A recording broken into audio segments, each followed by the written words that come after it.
Ridley Scott's Kingdom of Heaven is a film that attempts to walk a narrow path between the expectations of a modern audience, the demands of historical accuracy, and the sensitivities surrounding religion and war. It's an ambitious effort, and though not without its flaws, it's also surprisingly thoughtful for a genre that often leans heavily on spectacle over substance. The first and most obvious takeaway is that Scott knows how to direct large-scale historical epics.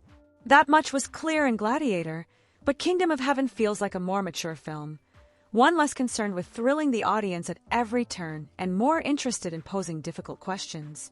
The action is there. Catapults launch fireballs into ancient walls, thousands clash in hand-to-hand combat. But what lingers is not the roar of war but the quiet in-between moments, where characters wrestle with doubt, purpose, and the weight of their decisions. Orlando Bloom stars as Balian, a blacksmith from a small French village who is unexpectedly thrown into the complexities of 12th century Jerusalem. He learns that he is the illegitimate son of Sir Godfrey, a knight played by Liam Neeson, who has returned from the Holy Land not with tales of divine destiny, but with an almost pragmatic view of Jerusalem as a land of opportunity, an open frontier where merit can triumph over birthright.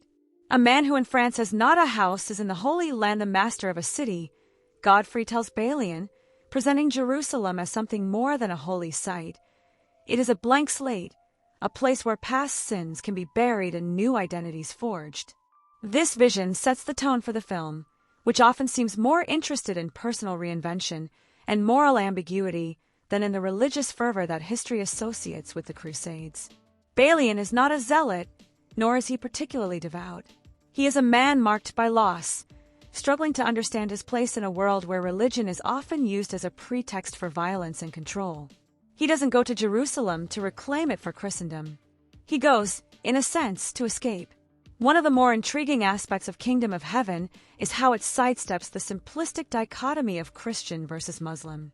It would have been easy, and perhaps commercially safer, to paint one side as heroic and the other as villainous.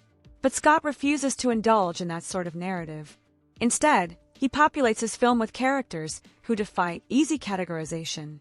King Baldwin IV, played with quiet dignity by Edward Norton behind a silver mask, is a leper who rules with wisdom and restraint.